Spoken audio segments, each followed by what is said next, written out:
그리고 기억하세요. 지금껏 살아온 그 누구도 완전히 사라진 적은 없습니다. 그들의 영혼은 단지 다른 형태로 전이 되었을 뿐입니다. 잊혀졌던 이 문서는 미국의 예언자 에드거 케이시의 이름으로 남겨졌으며 발견된 지 80년이 넘은 후에야 세상에 드러났습니다. 그는 흔히 잠자는 예언자라 불렸지만 이 글 속에서 그는 깨어있는 듯한 모습을 보여줍니다. 이것이 편지인지 인터뷰인지 형식은 중요하지 않습니다. 중요한 것은 바로 이 메시지 시간을 넘어 전달되는 하나의 목소리라는 점입니다. 누군가 우리에게 말을 걸고 있습니다. 그 목소리는 말합니다. 나는 죽음을 두려워하지 않습니다. 나는 그것을 여러 번 보아왔습니다. 죽음은 적이 아닙니다. 그것은 단지 이동이며 그 이동은 영원합니다. 아무도 죽지 않습니다. 당신도 나도 당신이 떠나보낸 이들도 아무도 사라지지 않습니다. 이 말은 케이시가 가장 깊은 트랜스 상태에 빠졌을 때 했던 말입니다. 그는 그 상태에서 자신의 의식이 육체로부터 분리되었으며 시간과 공간 너머의 세계에 들어간다고 설명했습니다. 고대인들이 중간계라 불렀던 그 세계에서 그는 영혼들을 보았고 그들의 말을 들었으며 대중을 위한 것이 아니었던 그들의 이야기를 기록했습니다. 죽은 자들이 어디 있느냐고 묻는 이들에게 나는 이렇게 답했습니다. 그들은 여기 있습니다. 가까이에 있는 것이 아니라 안에 있습니다. 우리의 생각 속에, 꿈 속에, 죄책감과 사랑 속에 존재합니다. 우리가 기억할 때마다 그들은 연결되고 우리가 침묵할 때마다 그들은 듣습니다. 케이시는 인간의 영혼이 결코 사라지거나 흩어지는 것이 아니라고 주장했습니다. 영혼은 여정을 계속합니다. 때로는 새로운 몸을 통해, 때로는 휴식의 상태로, 또는 지상의 이들을 돕기 위한 가이드로서 남기도 합니다. 모든 영혼이 떠나는 것은 아닙니다. 어떤 이들은 도와주기 위해, 어떤 이들은 아직 풀려나지 못했기에 머뭅니다. 그는 죽음 이후 마지막 숨이 멈춘 뒤 열리는 공간에 대해 이렇게 썼습니다. 그곳엔 시간이 없고 오직 이해가 존재한다고 말했습니다. 몸은 없지만 빛이 있습니다. 그리고 그 빛은 눈부시게 밝은 것이 아니라 우리를 가득 채우는 빛입니다. 그것은 우리를 알고 있으며 우리를 판단하지 않습니다. 단지 기억합니다. 케이시는 특이한 표현을 자주 사용했습니다. 빛의 구조 생각에 달이 집착해 진동 같은 말들이었습니다. 그는 사후 세계를 끝도 시작도 아닌 이해의 연속기라 설명했습니다. 그곳에서는 우리가 누구였는지, 무엇을 했는지, 무엇을 미완성으로 남겼는지를 보게 됩니다. 죽음 이후 당신은 자신을 잃지 않습니다. 오히려 진정한 자아를 찾게 됩니다. 가면을 벗고 자신이 이름도 직업도 과거의 실수도 아님을 보게 됩니다. 당신은 에너지이며 당신이 베풀었던 사랑이고 치유하지 못한 고통입니다. 어떤 영혼들은 오랫동안 두 세계 사이에 머무릅니다. 그들은 고통받지는 않지만 안식하지도 않습니다. 그들은 관찰하고 기다립니다. 때로는 다시 돌아오기도 합니다. 살기 위해서가 아니라 기억시키기 위해서. 이 말들은 케이시가 트랜스 상태에서 속삭이듯 말한 것으로 전해집니다. 그의 목소리는 마치 다른 사람인 듯 바뀌었고 그를 지켜보던 이들은 이건 에드거가 아니라 그를 통해 누군가가 말하고 있는 것이다 라고 했습니다. 죽음은 문이 아니라 거울입니다. 당신이 어떤 행동을 했는지가 아니라 그 행동이 어떤 흔적을 남겼는지를 보여주는 장소입니다.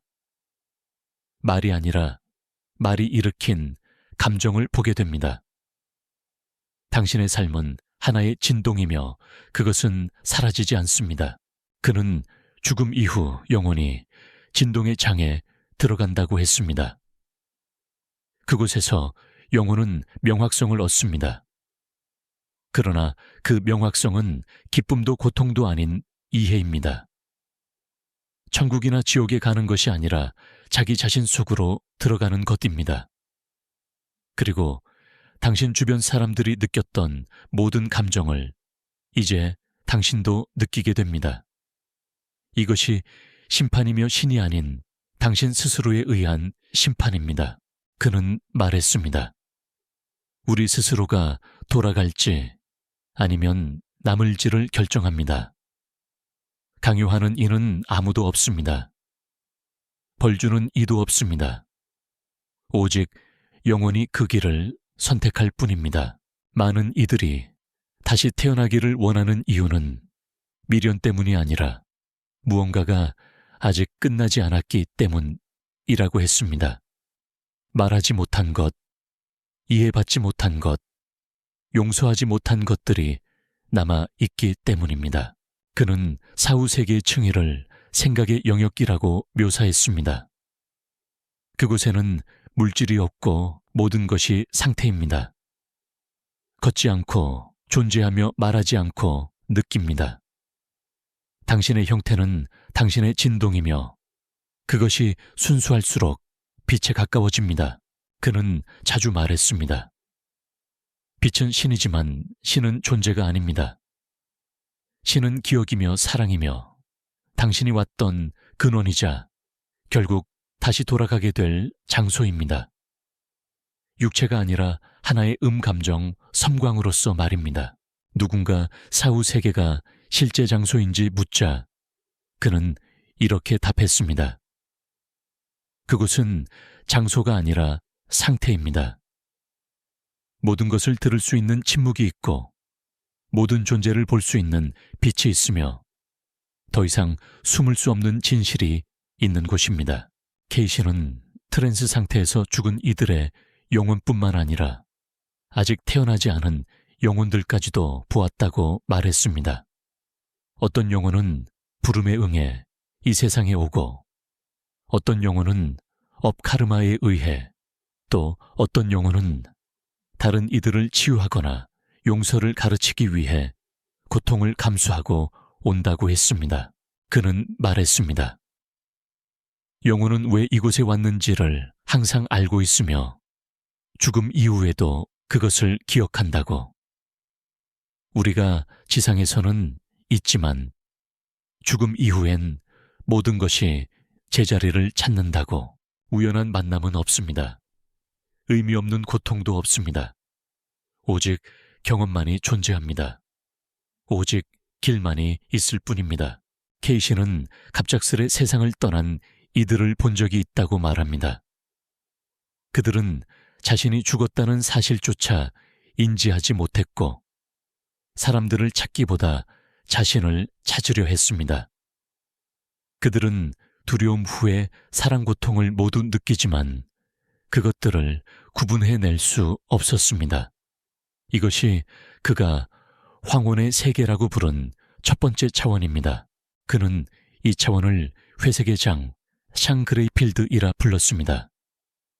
그곳에는 빛도 어둠도 없었습니다. 오직 기억의 그림자, 삶에 얽힌 매듭만이 존재했습니다. 그곳의 영혼들은 고통받지도 살아있지도 않았습니다. 미처 마무리되지 못한 생각 속에 갇힌 듯 같은 말을 반복했습니다. 그러나 용서라는 생각이 마음에 스쳤을 때 그제야 위로 향하는 길이 열리기 시작했습니다. 그는 이렇게 적었습니다. 그 길은 계단이 아니라 자각입니다. 자신이 누구인지 깊이 이해할수록 더 많은 사랑을 품을 수 있게 되고 근원에 가까워집니다. 그리고 당신이 누군가에게 남긴 고통은 벌이 아닌 상기로서 되돌아옵니다. 에드거 케이시는 모든 것이 서로 연결되어 있다고 믿었습니다. 그것은 비유가 아니라 실질적인 연결이었습니다. 모든 말 영혼의 모든 움직임은 파동을 만들어냅니다. 그리고 그 파동은 사라지지 않고 타인 속에, 세상 속에, 당신 안에 계속 살아갑니다. 죽음 이후 당신은 그 파동이 어디까지 닿았는지를 보게 됩니다. 그는 영혼의 회의 Council of Souls라 불리는 장면을 묘사했습니다. 그것은 재판도 심사도 아닙니다. 그것은 당신의 삶을 타인의 눈을 통해 되돌아보는 순간입니다. 그곳에서 당신은 당신 삶을 당신 자신의 시선이 아니라 당신이 영향을 끼쳤던 사람들의 관점에서 다시 살아가게 됩니다. 그때 비로소 당신은 진정으로 자신이 누구였는지를 이해하게 됩니다. 그는 경고했습니다. 죽음을 두려워하는 것은 결국 자신을 두려워하는 것입니다. 왜냐하면 죽음 이후엔 어떤 가면도 역할도 없고 오직 당신 그대로만이 남기 때문입니다. 그리고 덧붙였습니다. 살아있는 지금 자신과 마주하기 시작하는 것이 좋습니다. 그래야 죽음 이후 놀라지 않게 됩니다. 케이시는 사후 세계가 우리와 분리된 장소가 아니라고 말했습니다. 그것은 지금 여기에 존재한다고 했습니다. 우리가 보지 못할 뿐 그들은 우리를 보고 있습니다. 그들은 항상 가까이에 있지는 않지만 당신이 그들을 생각할 때 문이 열립니다. 당신이 부를 때 그들은 듣습니다. 그는 죽은 이들이 꿈에 나타나는 이유에 대해서도 설명했습니다. 그들은 유령이 아니라 가이드의 모습으로 다가온다고 했습니다.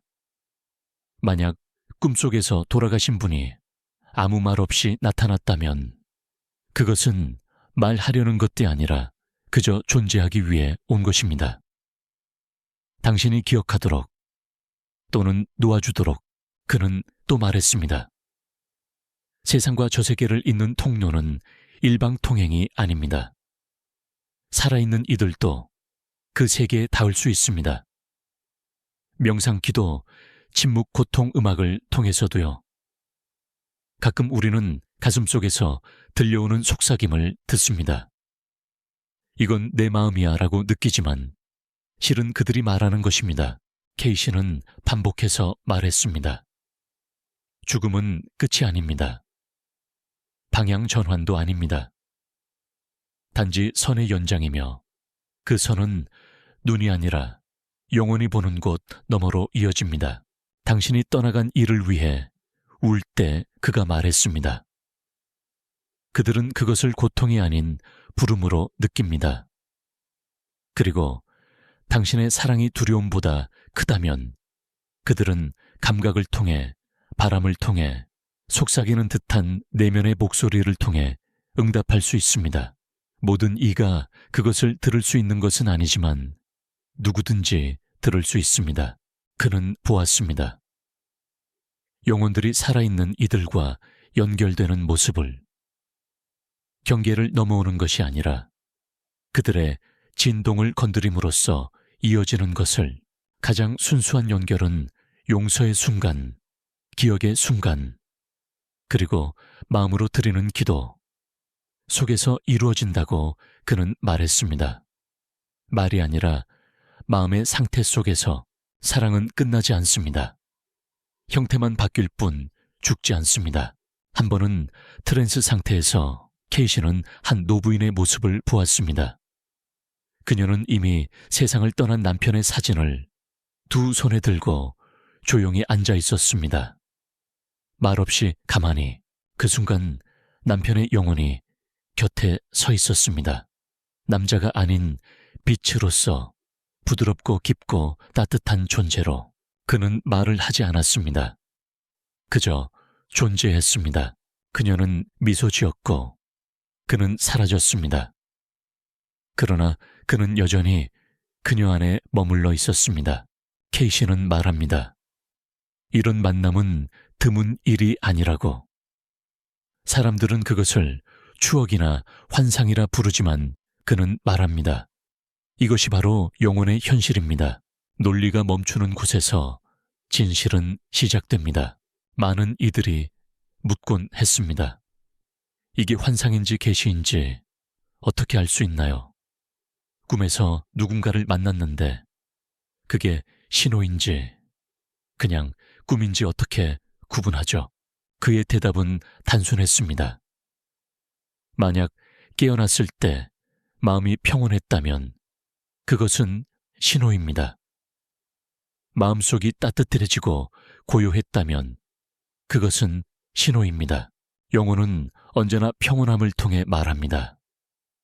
두려움은 영혼의 언어가 아닙니다. 우리가 사후 세계에 대해 가장 알지 못하는 이유는 우리가 오직 몸의 감각만 듣기 때문입니다. 몸은 사는 법을 알지만 죽는 법을 알지 못합니다. 반면 영혼은 그 반대입니다. 그것은 돌아가는 법을 알고 있으며 빛을 통과하는 법을 알고 있고 근원을 알아보는 법을 압니다. 왜냐하면 이미 한 번 그곳에 있었기 때문입니다. 케이시는 자주 말했습니다. 우리는 죽지 않습니다. 우리는 기억할 뿐입니다. 우리가 누구였는지, 우리가 누구로 다시 태어날지, 왜 이곳에 왔는지를 기억해냅니다. 그것은 고통스럽지 않습니다. 오히려 긴 여행 끝에 집으로 돌아오는 것과 같습니다. 피곤하고 자신의 이름조차 잊었지만 어머니의 목소리를 듣는 순간 모든 것을 떠올리는 그런 감각입니다. 그리고 만약 당신이 삶에서 친절했다면 따스함을 느낄 것입니다. 만약 누군가에게 상처를 주었다면 그것을 느끼게 될 것입니다. 그러나 그것은 타인으로부터 오는 벌이 아니라 당신 스스로로부터 오는 깨달음입니다. 하지만 그 순간에도 사랑은 당신에게 주어집니다.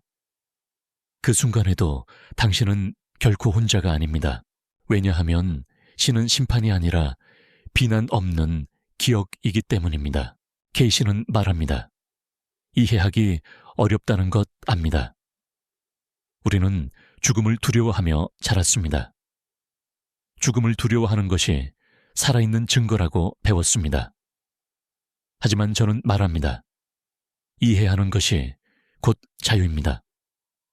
두려움으로부터의 자유, 환상으로부터의 자유, 증오로부터의 자유. 한 번은 그가 트랜스 상태에서 질문을 던졌습니다. 모든 환생을 마친 영혼에게는 무엇이 기다리고 있습니까? 그에 대한 대답은 말이 아니었습니다. 그것은 감각이었습니다. 무한한 빛의 감각. 눈부시지는 않지만 포근하게 감싸는 빛. 그곳에는 나 아이가 없었습니다. 오직 우리 위가 있었습니다. 하나로 녹아드는 평온 소리 없는 음악. 그리고 그는 이해했습니다. 그곳이 바로 집이라는 것을. 삶의 말년에 케이시는 더 자주 이런 질문을 받았습니다. 당신은 그토록 많은 것을 보았습니다. 그런데 당신 스스로는 어떻습니까? 떠나는 것이 두렵지 않나요? 그는 미소를 지으며 대답했습니다. 아니요, 저는 두렵지 않습니다.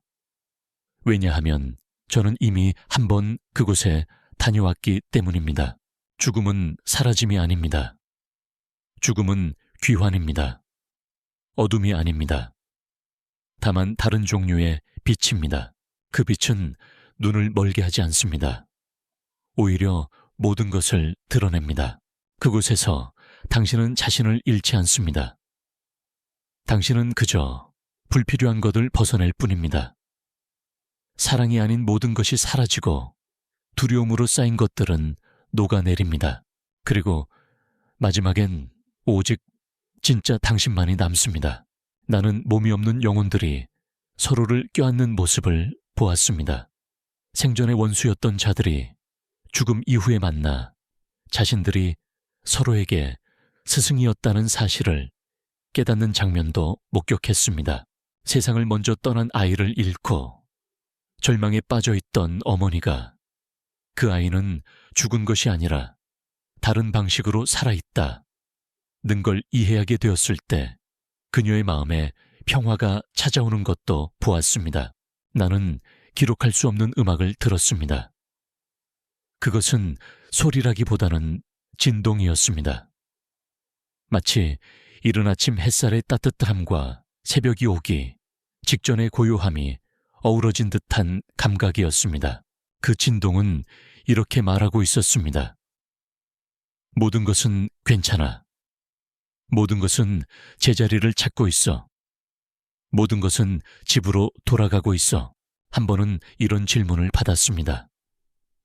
만약 누군가가 분노와 고통 절망 속에서 죽는다면 그 영혼은 어떻게 되나요? 그에 대한 대답은 이랬습니다.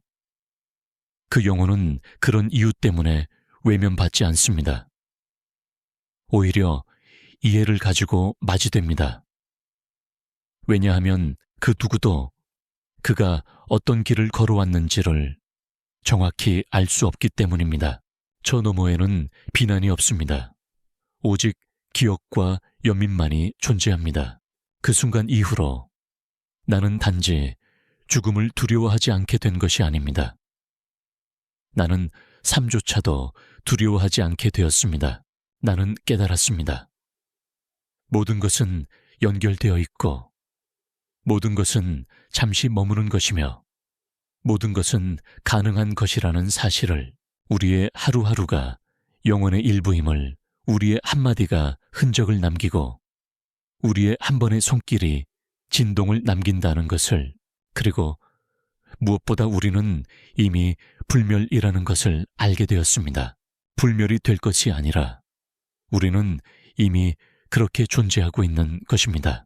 우리가 잊고 있을 뿐 그 진실은 변하지 않았습니다. 지금 이 글을 읽고 있는 당신은 이미 존재해왔고 앞으로도 존재할 사람입니다. 당신은 시작도 끝도 아닙니다. 당신은 하나의 파동이며 결국 태양으로 돌아갈 존재입니다. 그러니 두려워하지 마세요. 그저 살아가세요. 그저 사랑하세요. 그리고 기억하세요. 모든 고통 뒤에는 배움이 있고 모든 용서 뒤에는 빛이 있다는 것을 만약 당신이 누군가를 잃었다면 기억하세요. 당신은 혼자가 아닙니다. 그들은 지금 당신 곁에 물리적으로 있지 않지만 당신이 생각하는 것보다 훨씬 더 가까이 있습니다. 당신의 숨결 속에, 당신의 꿈 속에, 당신의 진심, 어린 눈물 한 방울 속에 그들은 살아 있습니다. 그저 조용히 눈을 감고 그들에게 이렇게 말해보세요. 기억하고 있어. 사랑해. 그것만으로도 충분합니다. 그들은 들을 것입니다. 그리고 언젠가 당신의 시간이 오게 되면 당신은 어둠 속으로 떨어지는 것이 아니라 단지 매일 너머로 한 걸음 나아가게 될 것입니다. 그곳에서 당신은 모든 것을 기억할 것이고 모든 것을 듣게 될 것이며 모두를 용서하고 모두에게 용서받게 될 것입니다. 그리고 그 순간 모든 것이 조용해지고 당신은 알게 될 것입니다. 이 모든 것이 결코 헛된 것이 아니었음을. 왜냐하면 삶은 결국 집으로 돌아가는 여정이기 때문입니다.